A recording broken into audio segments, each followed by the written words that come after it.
आषाढी वारीच्या पार्श्वभूमीवर ग्रामविकास व पंचायत राज विभागाने वारकऱ्यांसाठी उभारलेल्या विविध सुविधा भाविकांसाठी मोठा दिलासा ठरत आहेत. मुख्यमंत्री वारकरी निवारा केंद्राला वारकऱ्यांचा उत्स्फूर्त प्रतिसाद मिळत असून हे केंद्र सध्या पूर्ण क्षमतेने भरले आहे. राज्याचे ग्रामविकास मंत्री जयकुमार गोरे यांनी धर्मपुरी येथील संत ज्ञानेश्वर महाराज पालखी तळाला भेट देत वारकऱ्यांची आणि पालखी सोहळा प्रमुखांशी संवाद साधला. मंत्रिपदाचा कोणताही बडीजाव न करता त्यांनी वारकऱ्यांसमवेत जमिनीवर बसून प्रसाद ग्रहण केला आणि पालखी मार्गावरील सुविधांचा आढावा घेतला. ग्रामविकास विभागाच्या वतीने पालखी मार्गावर शौचालये, स्नानगृहे, पिण्याचे पाणी, मोबाईल चार्जिंग, मसाज सुविधा, हिरकणी कक्ष, मुख्यमंत्री वारकरी निवारा केंद्र, मुख्यमंत्री आरोग्य रथ तसेच वारीदूत, आरोग्यदूत आणि जलदूत यांची सेवा उपलब्ध करून देण्यात आली आहे. याशिवाय वारकऱ्यांना प्रातिनिधिक स्वरूपात रेनकोटचेही वाटप करण्यात आले आहे.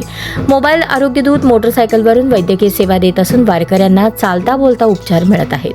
विशेष म्हणजे निवारा केंद्रांमध्ये हजारो वारकरी विश्रांती घेत असून ऊन, वारा आणि पावसापासून त्यांना मोठा दिलासा मिळत आहे. या सर्व सुविधांमुळे पालखी मार्गावरील वारकरी समाधान व्यक्त करत असून ग्रामविकास व पंचायत राज विभागाच्या या उपक्रमाचे सर्व स्तरातून स्वागत होत आहे.